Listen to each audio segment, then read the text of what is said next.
حدیث مبارک رسول اللہ صلی اللہ علیہ وسلم نے فرمایا علامات قیامت میں سے یہ ہے کہ دین علم اٹھ جائے گا اور جہل ہی جہل ظاہر ہو جائے گا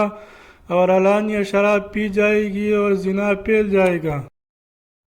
حدیث مبارک میں تم سے ایک ایسی حدیث بیان کرتا ہوں جو میرے بعد تم سے کوئی نہیں بیان کرے گا۔ میں نے رسول اللہ صلی اللہ علیہ وسلم کو فرماتے ہوئے سنا کہ علامات قیامت میں سے یہ ہے کہ علم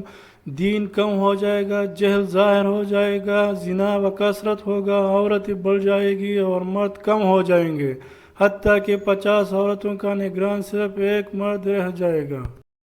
حدیث مبارک رسول اللہ صلی اللہ علیہ وسلم کا ارشاد ہے کہ حسد صرف 2 باتوں میں جائز ہے، ایک تو اس شخص کے بارے میں جیسے اللہ نے دولت دی ہو اور وہ اس دولت کو راہ حق میں خرچ کرنے پر بھی قدرت رکھتا ہو، اور ایک اس شخص کے بارے میں